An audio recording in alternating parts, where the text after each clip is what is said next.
UFC on ESPN Plus number 13. We jump into the women's bantamweight division. We got Aspen Ladd. We got Randamie for the main event. I want to jump right into this fight and get my prediction here. As we look at the tail of the tapes, we see that Germaine is going to be the fighter with more experience with a record of 8-3, but not by much. Aspen Ladd holds a record of 8-0. She's on a big 8-5 win streak. She's going to be the younger fighter by 9 years, being 24 years old. Germaine is 35. Aspen Ladd is going to be the shorter fighter. Germaine's going to hold a nice reach advantage. She's 5'10". Ladd is 5'6". But I really like Aspen Ladd here just for the fact that her grappling and her ground and pound is really nasty. I mean, most of her wins on her record are by TKO. She holds 5 TKO victories on her record. She beat a very tough girl in Eubanks, Tyan Evinger, Lena Landsberg, and the list could goes on. I mean, she has a lot of hype around her. She's one of those new young breed fighters. And I really like Aspen Ladd here. We've seen that Germaine, she really has struggled with high-level grapplers in the past. And I know she's pretty much improving on her mistakes. But I just think Aspen Ladd, takedown defense, and her constant pressure should play a big role here. But we see that Germaine, most of her wins on her record are by decision. She holds 5 decision wins on her record. She's been TKO once, subbed once, and lost a decision. We see that she's beat tough girls, former champions like Holly Holm. She also beat Raquel Pennington, and she also beat Larissa here. So she's a tough girl, but I'm leaning a little bit towards Aspen Ladd here. I just like Ladd, man. Her ground game really stands out to me. And we see that, Germaine hasn't had a fight since 2018 against Raquel Pennington back in November 10th. So, yeah, man. I mean, Aspen Ladd, she's been more active in my opinion.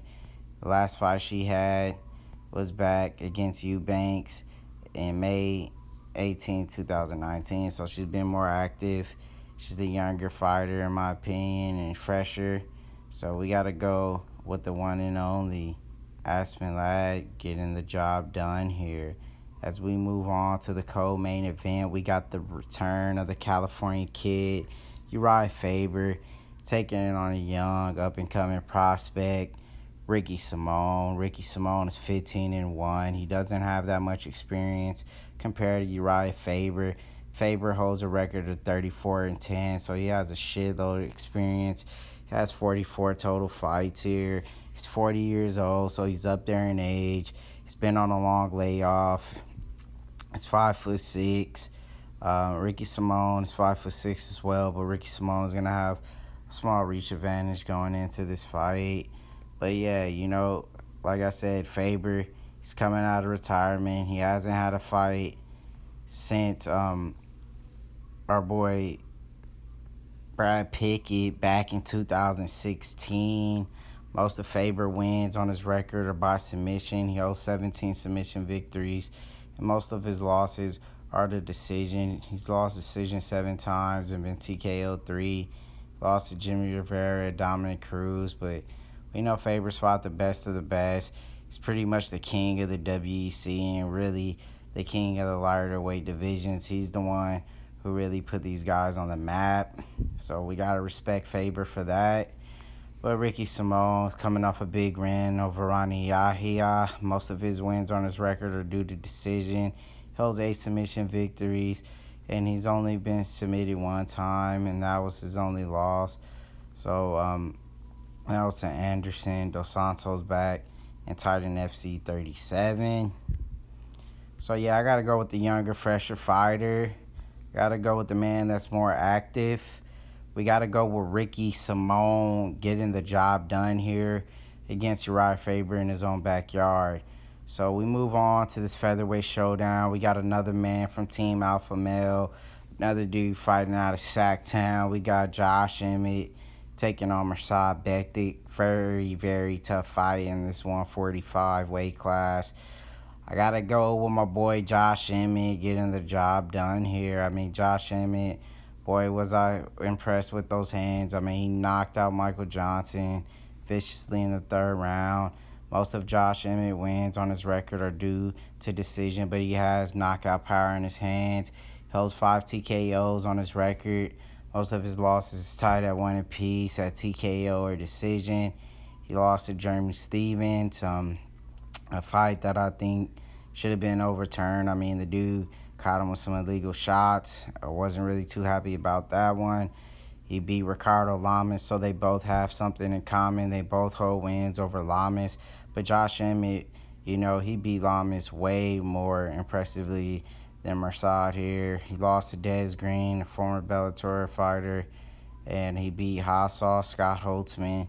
So he holds some big wins on his record. But Mersad, the last fight we seen him in was against Ricardo Lamas. He had success with the takedowns and pretty much controlling Ricardo Lamas throughout the fight. Most of his wins on his record are by TKO. He holds 60 KO record. On his record, 60 KOs on his record. And, he's lost one time by TKO. And that was to Darren Elkins, a fight that he's pretty much winning. And Darren Elkins just, he stuck it out with a lot of heart. And he grinded it out and got a TKO late in that fight. But my pick here got to be Josh Emmett, man. I just really like his stand-up. Packs power in his hands.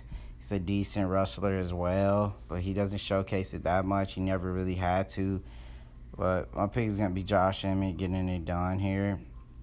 As we move on to this middleweight showdown, we got Carl Robertson taking on Wellington here. Know that Carl Robertson is going to be the fighter with less experience with a record of 7-2. He's going to be the older fighter as well by 6 years, being 28 years old. He's 6'1", so he's going to be the taller fighter by 1 inch. And see that Wellington is 15-2, has more experience. He's on a big 4-5 win streak. He's fighting out of Brazil. He's a slight underdog, and he's a younger fighter by 6 years, being 22 years old and 6 foot. And we see that Wellington is going to be making his debut here in the UFC.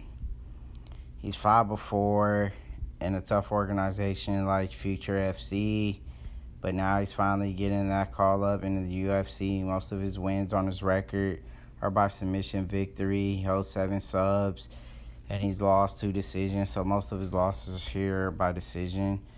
Like I said, he's making his debut here in the UFC. I haven't really got a chance to look at him too much, and we know that UFC jitters are a big thing here.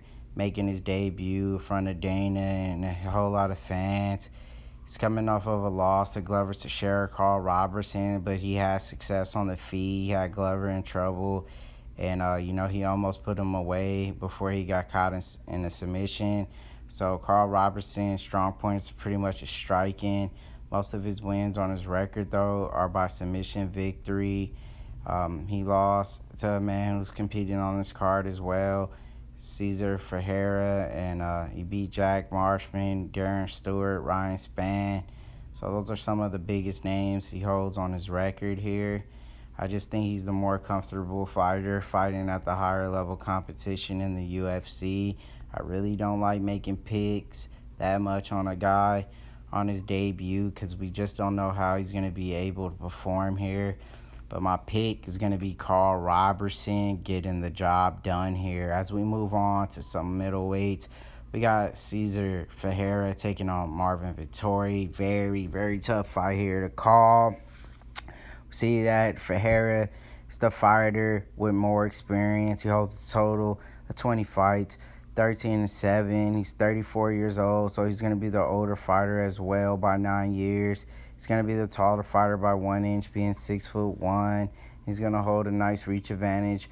Marvin Vettori, fighting out of Italy. He's a younger fighter, being 25 years old. He's 6 foot.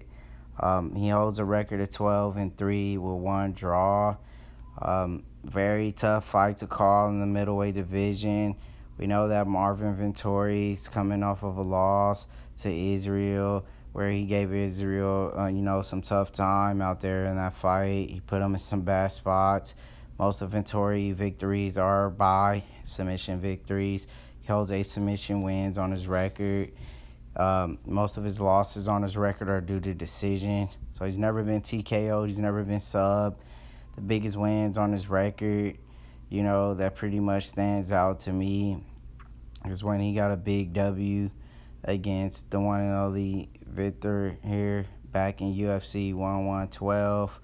And, he had a draw with Omari Mekhamedov back in UFC 219. It was a pretty tough, close fight. See that Cesar Ferreira here on the other side of the fence. Most of his wins on the record are due to decision. He holds 6 decision wins, and he's also been knocked out 4 times, so most of his losses are by TKO. He holds big wins on his record over UFC vets like Nate Marquardt, Carl Robertson.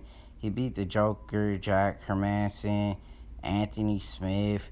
So he holds big wins on his record, but he also, he lost fights that he shouldn't have lost, like losing to Sam Alvey. And, how does he beat guys like Anthony Smith and the Joker and then, go around and lose to Sam Alvey and Elias Theodoro? He's really not, a guy that you really can count on and get you a W. He lost to Ian Heinisch on his debut. One day he looks like he's going to be a prospect, and then in another fight, he just looks like, he's just a trash fighter. So pretty much he's not reliable. And with that being said, I got to go with Italian Marvin Vettori getting the job done here. Not too confident in this pick, but that's going to be my pick here, Marvin Vettori. I just think that, Cesar, if he doesn't get you down on the ground, and he can't get your submission victory, he really struggles with a fighter that's going to trade and bang with him. And I think Marvin Vettori is going to be the guy who's going to get the better exchanges out of the stand-up department. So my pick is Marvin Vettori. As we move on to a light heavyweight showdown, we got Mike Rodriguez taking on John Allen. See that Mike Rodriguez is the fighter with less experience with a record of 10-3. He's 30 years old, so he's going to be the older fighter, but he's 6'4", so he's going to be the taller fighter with a nice reach advantage. That's going to play a big role here, I think, in this fight. See, John Allen's 13-5, so he holds more experience. He's the younger fighter by 4 years, being 26, 6'3". So these are some big boys here that's about to throw down. And we seen Mike Rodriguez in his last fight. I was pretty much, really impressed with his performance. He got that big TKO over Adams and TKO'd him in the first round back in UFC on Fox 31 and Quinton versus Lee. Most of Mike wins are by TKO, so his striking is pretty much his strongest attribute of the MMA game. He holds 2 submission victories as well.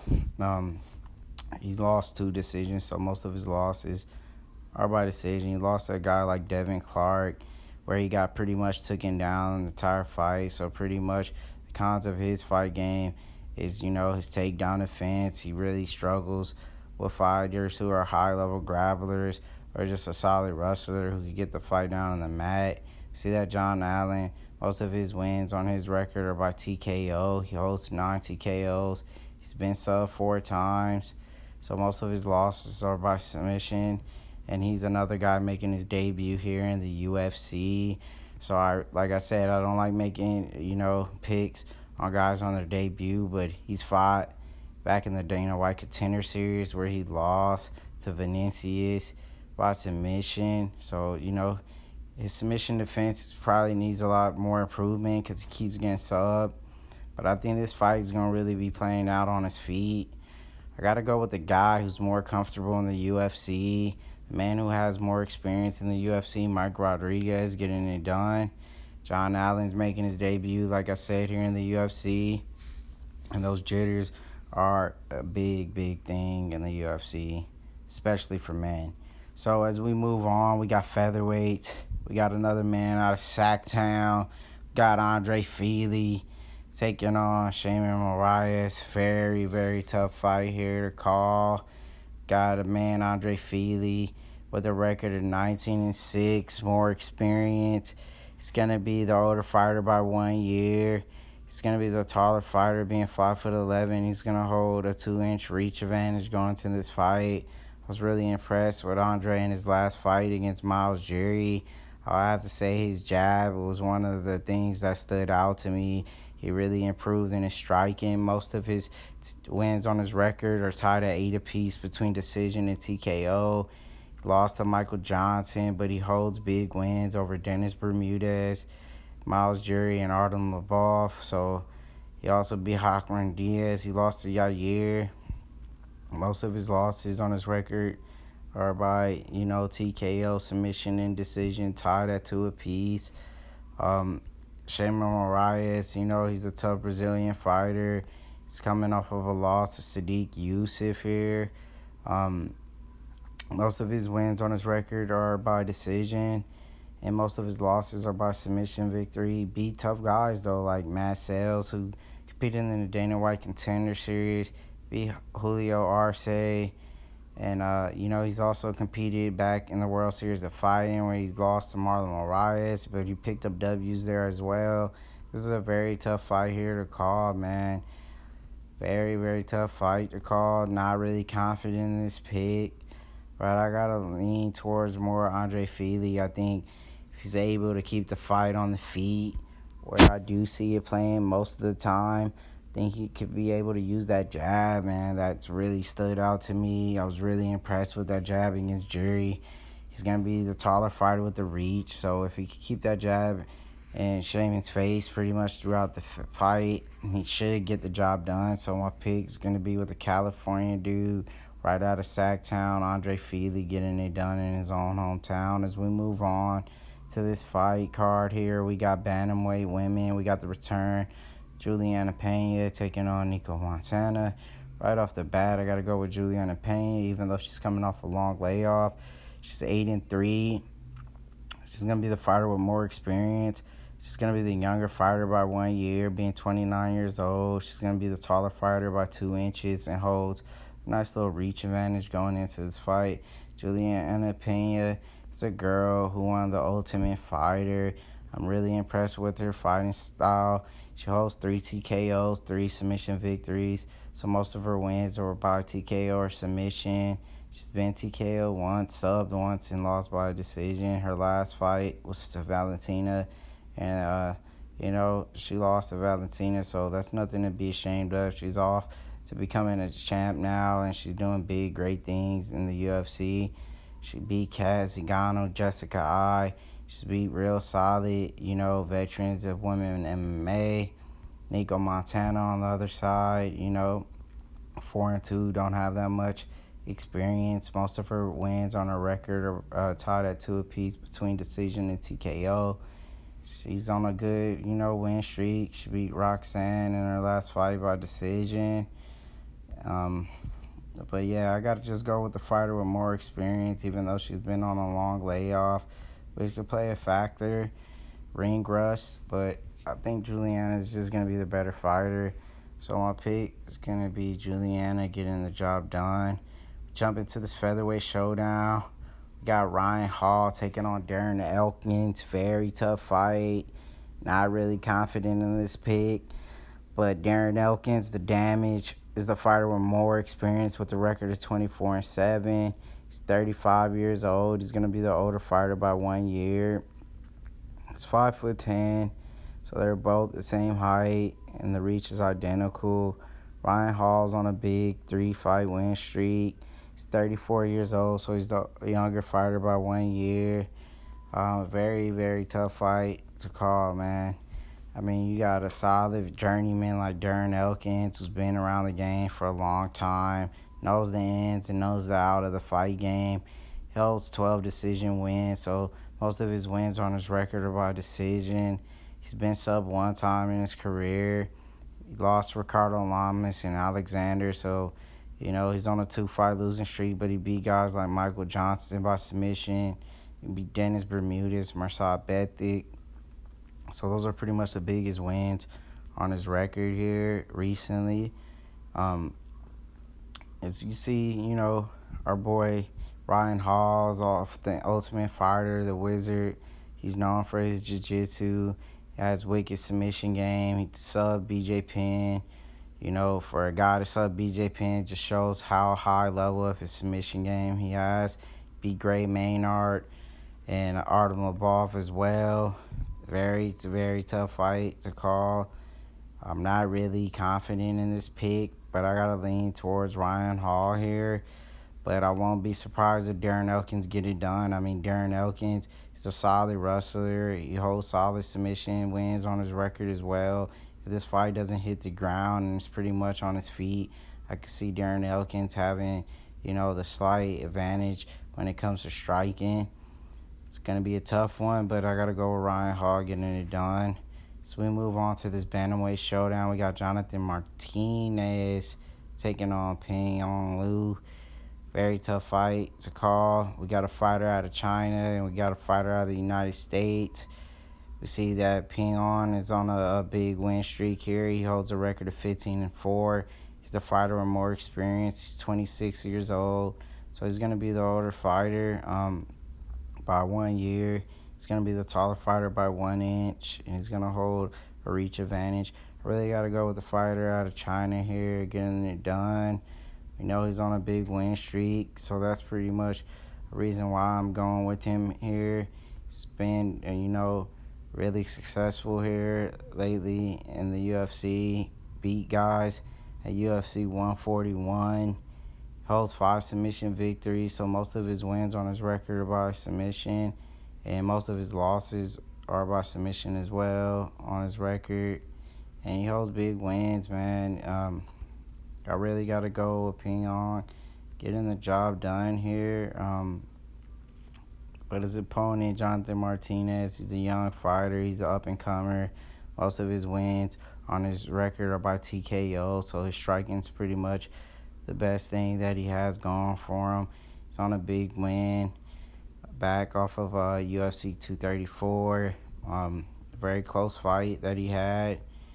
And I really just like, the Chinese fighter getting it done, representing his own country, China. And we got to go with the Chinese fighter getting the job done here. As we move on to this women's strawweight fight, we got Renata Souza taking on Brianna Van Buren. See that, the Brazilian gangster holds a record of 13-1, so she has more experience going into this fight. She's going to be 28 years old, so she's the older fighter by 3 years. She's also going to be the taller fighter by 5 inches.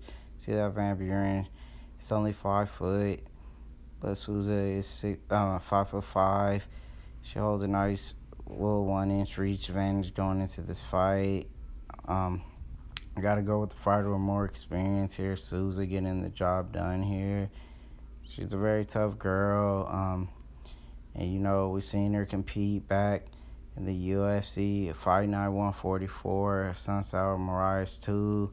Most of her wins on her record are by submission. She holds 8 submission victories. So pretty much her strong points is her jiu-jitsu here. I really think that's going to play a big role here in her W. She's going to be the bigger girl as well. We see that Van Buren, she's only 5 foot. Most of her wins on her record are by submission or decision, tied at 3 apiece. She's coming off a big win out of Invicta. She's making her debut in the UFC. Most of these girls who do make their debut in the UFC, they do pretty well. I mean, they do a lot better at winning on their debut than the men, in my opinion. So, she has ways to get it done here, but it's like the fighter that's more comfortable at the UFC, the woman who holds more fights under the UFC banner. So we go Souza getting the job done. So we jump in to the last fight, but the first fight on the card, we got Benito Lopez taking on Vince Morales. We know that he's the fighter with less experience with the record of 9-1. Vince has a record of 9-3. Benito Lopez is the younger fighter by 3 years. He's gonna be the taller fighter, being 5'11". Vince Morales is 5'7". So Benito Lopez is gonna hold a nice little reach advantage going into this fight. Benito Lopez is coming off of a loss to Manny Bermudez, but that's nothing to be ashamed of. This is a tough dude who's pretty much gonna be in the top rankings pretty soon in no time. But before that, he beat solid guys like Albert Morales here and back in UFC Fight Night 123. Most of Benito wins on his record by decision. I'm impressed with his striking. That's pretty much, the best thing that he has in his fight arsenal. You can pretty much say stand up. He fought in the Dana White Contender Series, and he's gonna be fighting out of Cali here as well. So I know he's gonna be hungry to try to get the W in California. His opponent Vince Morales is coming off of a win over Ayman Sahabi in a very close decision. Most of his wins on his record are by TKO. He holds 5 TKOs. Most of his losses on his record are due to submission, so he has struggled in submission in the past. He's very comfortable fighting in the UFC. He worked up his way up in the rankings a little bit. He fought in Bellator as well. So he's fighting solid promotions between the UFC and Bellator. Um, I really like Benito Lopez here to get the job done here. Think he should have the advantage on the feet. Benito Lopez only lost one fight, and that was to Manny Bermudez by submission. I don't see this fight really hitting the ground. I really like Benito Lopez to probably edge out a decision here. So, yeah, those are pretty much my picks for UFC Fight Night 13 on ESPN+. Thank you guys for watching again. As always, I'll catch you guys next time.